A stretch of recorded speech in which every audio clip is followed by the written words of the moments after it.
Hey everybody, HomeSliceHenry here, and in today's video I'm going to be showcasing a very powerful Open Ultra League team featuring my brand new rank 25 XL Drifblim. Drifblim is a ghost and flying type Pokemon with the moveset of Hex, Icy Wind, and Shadow Ball. Icy Wind, of course, has the ability to lower your opponent's attack, and combining that with a Pokemon that has a massive HP stat, Drifblim proves to be an incredibly effective anti-meta pick. So without further ado, let's hop into the matches and check out XL Drifblim in action in the Open Ultra League. Hopping into the first match, leading Drifblim into Walrein. This is a terrible lead. I will immediately save switch into Cobalion, and my opponent responds with Virizion. The battle of the deer, but unfortunately I hit them for neutral, whereas they hit me for super effective damage. So definitely not in a great spot here. I do go for the extra double kick, and I'm able to get it. Sacred Sword is going to do a lot of damage, but Cobalion is quite tanky. So I'm able to tank that and return fire with a Sacred Sword of my own. Sacred Sword gets them low. Opponent overfarms too much and loses CMP. This is quite nice because now I get to force shield advantage, and since most Virizions don't run Stone Edge, I can set my Drifblim up for a massive farm down. They do undercharge just so they can get a little bit of extra farm, but I am pretty confident they're not running Stone Edge, so I'm not going to shield a thing on this Drifblim. They're just going to fire off Leaf Blade after Leaf Blade, and I'm going to go for a massive Hex farm down. So that way I leave with energy to threaten the Walrein.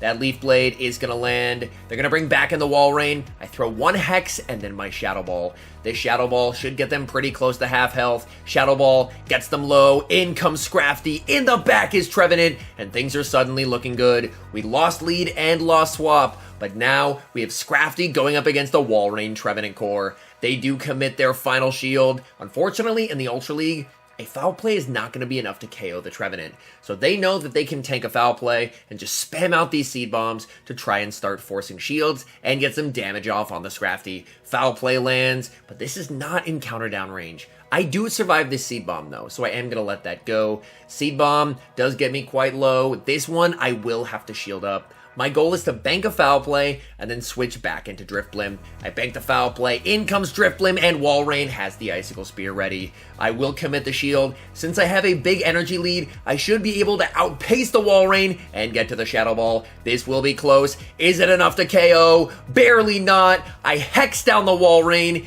In comes the Trevenant. Trevenant gets hexed down as well, and that is a good game. Bit of a tricky lead in the next match, Drifblim into Trevenant. With Cobalion in the back, I can't afford to switch out, so I'm going to stay in and play this out. This is enough for the Shadow Ball, likely a bait, but I do respect it, and I do get baited. That's unfortunate. I'm going to farm up and then go for the Icy Wind. This will do some pretty significant damage onto the Trevenant. Trevenant commits the shield. They go for the CMP tie, and I get an entire free Hex. That is absolutely massive. They full send the Shadow Ball, and now I'm going to fire off the Icy Wind. Icy Wind is going to get them very close to KOing. I throw one more Hex, switch in Cobalion, so I can get a small energy lead for whatever they have in the back. My opponent thinking about it, and they send in Talonflame. Talonflame should know that I have Stone Edge, so I am baiting with a Sacred Sword, trying to grab a shield. Sacred Sword does get the shield. Talonflame banks the energy, and they bring in Giratina. So they have 4 Incinerate, so they are not at back-to-back moves.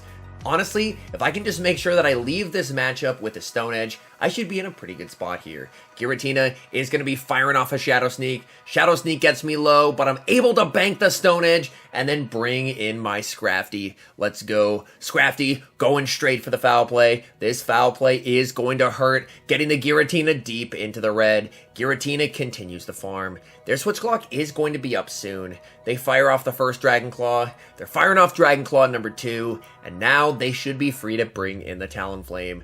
In comes the Talonflame, and they throw right away. That's big. They don't have back-to-back moves here, meaning I can bring in Cobalion, throw one double kick, and then land the Stone Edge. This Stone Edge will be one-shotting the Talonflame. In comes Giratina, and thanks to the extra energy, we outpace them to the Sacred Sword. Sacred Sword may be double resisted, but it takes out the Giratina and gets the win. Tough lead in the next match, Drifblim into Miltank. I check the fast move. It is rollout, so I'm going to switch right away into Cobalion. My opponent responds with a Virizion, but they gave me a pretty significant energy lead, so hopefully I'll be able to force a shield here. I'm going to continue to farm up and then fire off Sacred Sword number 2. This is going to start to get that Virizion quite low. Sacred Sword lands, and then the game freezes. Please, game, not now. It unfreezes, and they're firing off a charge move. I should live this Sacred Sword, so I let it go. They go for the extra double kick, and I'm able to get Sacred Sword number 3. This Sacred Sword takes out Virizion, and I'm able to win switch. In the back, they have Talonflame. Talonflame is able to farm me down, and that's a little scary. This is enough for the Brave Bird. I'm going to let this go as I tank any one move. They go for the Flame Charge, so at this point, they are committing to the win con of 2-shield Talonflame, just boosting its way through the rest of my team. I go for the Shadow Ball. Shadow Ball gets the shield. They're going to fire off another Flame Charge, continuing to boost the Incinerate damage more and more and more. I'm going to farm up and bait with an Icy Wind. I need to try and debuff these Incinerates. Icy Wind gets the shield. Talonflame looking for the farm down, but Drifblim says no. I get to the Shadow Ball. Shadow Ball takes out the Talonflame. In comes Scrafty, and that is a good game.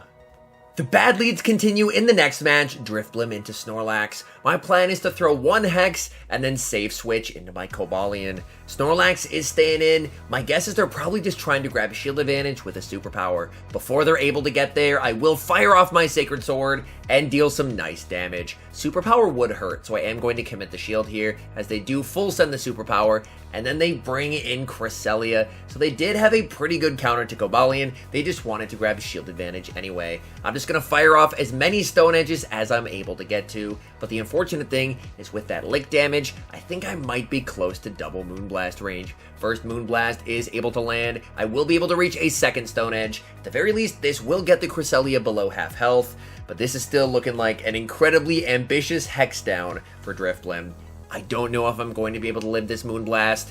Cresselia, Moonblast nearly KOs, and I'm only able to reach a Sacred Sword. I'm hoping against hope that they shield it, but they know better. They're going to let that go. And now, I'm just going to bring in Drifblim and fully commit to the Hex farm down. Drifblim is quite tanky, so I'll be able to absorb multiple Moonblasts, no problem, and just farm, because I want to leave with 100 energy, if at all possible. Second Moonblast gets me into the red. Drifblim going for the farm down, and I leave with 100 energy loaded. They bring in Snorlax, and I'm going to be firing off the Icy Wind. Icy Wind is going to get them low. In comes Scrafty, and in the back, they have Shadow Kanto Muck. I go for the foul play, but I lose CMP. I do tank one, so I am going to let this first one through. My goal is, if I can try and grab their shields and then snipe with the Shadow Ball, I think I can win this game.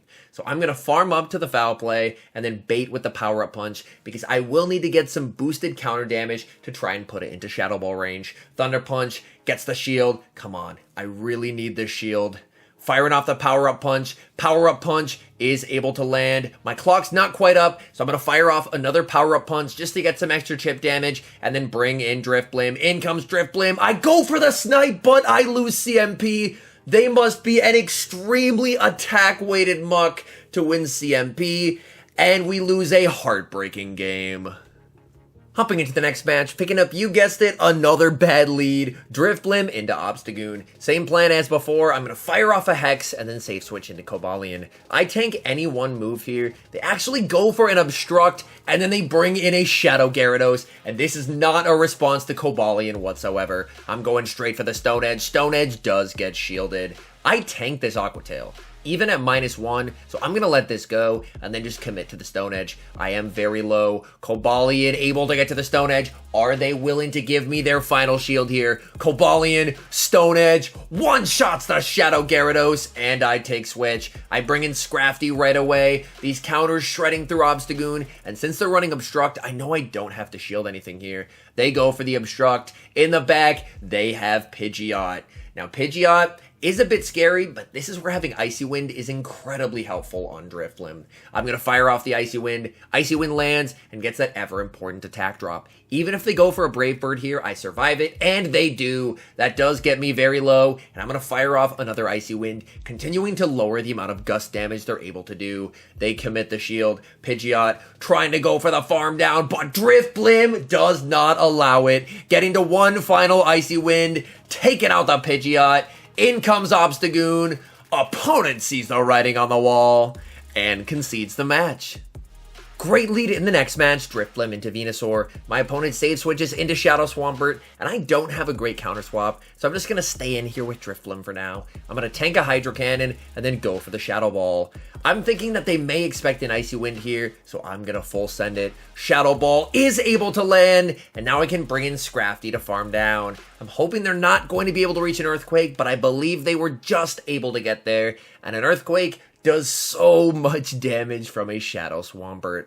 My opponent is waiting their clock, and then they're bringing in Venusaur. Our switch timers are misaligned, which is unfortunate. I'm going to fire off the Foul Play. That does some solid chip damage. I should be able to reach Foul Play number 2, and my opponent lets it happen as they're just fully committing to the farm down in this situation. They actually commit the shield, so at the very least we get shield advantage out of it, but they have so much energy on this Venusaur. One Frenzy Plant is not going to be enough to KO, so I will be able to tank it. They're already at Frenzy Plant number 2, however, so I will need to commit the shield, as this Frenzy Plant would do quite a lot of damage. In the back, they have Empoleon, and Cobalion does very well here. I hit for super effective damage while they're only able to hit for neutral. Sacred Sword gets the shield. Empoleon continues to farm. They're going to go for the Hydro Cannon, but this is not lethal. Cobalion tanks it, and I'm going to overfarm slightly and then go for the Sacred Sword. This Sacred Sword is going to do a ton of damage, nearly taking out the Empoleon. Back in comes Venusaur. Venusaur not going to be able to farm down. They're forced to fire off their energy, and that will be game over because Drifblim has the Icy Wind loaded. Icy Wind will be safely taking out the Venusaur. After a little bit of lag, looks like the opponent may have closed their app, and that is a good game. Hopping into the final match, picking up yet another tough lead, Drifblim into Skuntank. Typically, I would switch out, but for this game, I decided to play it slightly differently, stay in, and see what happens. They're going to be able to reach a Crunch. Crunch would do a lot of damage since it's non-debuffed, so I will commit the shield, and then fire back with the Icy Wind. Icy Wind not going to be doing a lot of damage, but will get that ever-important attack drop. I throw 2 hexes, wait a bit, switch, and then catch the Crunch onto Cobalion. This way, I've gotten some chip damage onto the Skuntank, and I have stored energy on my Drifblim. Unfortunately, my Cobalion is going to be met with a Jellicent, and that is a very tough matchup. They are double resisting my double kicks, and I'm going to need at least 3 Stone Edges to be able to take them out. They're going for the Shadow Ball. This Shadow Ball is going to be doing quite a lot of damage, nearly taking me to the red health. Cobalion farming up, firing off Stone Edge number 2. This will get the Jellicent below half health, but Jellicent will be able to pretty safely overfarm in this matchup. They're going to fire off a move. I'm just going to let this through at this point. They do full send the Shadow Ball, and now I'm going to bring in Scrafty. My goal is to overfarm a bunch on Scrafty, and then hopefully bring in Drifblim to hex down, as they're just going to fire off Bubble Beam after Bubble Beam in this matchup. So I'm going to stay in here and basically just let them throw their energy. They are going to be firing off a charge move. It is the Bubble Beam. I switch into Drifblim, and they bring back in the Skuntank. But I do have an energy lead now, so hopefully I'm going to be able to make some plays against the Skuntank. I continue to farm. I'm firing off the other Icy Wind as soon as I get there, just to make sure that I can outpace the Skuntank. I'm able to grab a shield from the Skuntank. They're now double debuffed, meaning this Crunch is not going to be enough to KO. So I will be able to tank that, farm up, and then fire off another Icy Wind. This Icy Wind is going to be lethal. Is the opponent willing to give up their final shield? Yes, they are. Skuntank going to overfarm. Perfect counting by my opponent, and I decide to commit the final shield just so I can get rid of this Skuntank. I farm up, switch into Scrafty, go for the power-up punch, but my opponent makes a beautiful catch, catching the power-up punch onto Jellicent. Oh my goodness, insane reaction time there. They go for the Bubble Beam. I'm going for the farm down, and I get it. In the back, they have their own Scrafty, and I'm just going to have to try and power-up punch my way through this, if at all possible. I'm going for the back-to-back power-up punches here. I am definitely at a health disadvantage, but now I am double boosted, continuing to farm. Their Scrafty is going to reach a power-up punch. This power-up punch is going to get me very low. I'm going to farm up, switch into Drifblim, and then fire off the Shadow Ball. I'm hoping this is going to do enough damage that I can win off timeout. This is going to be close, and we lose the game. Thank you guys so much for watching. If you're enjoying the content, make sure to leave a like and subscribe to the channel if you haven't. And a special thank you, as always, to our members here on YouTube. The support you guys provide is sincerely appreciated. So thank you guys oh so very much. And until next time, I've been HomeSliceHenry.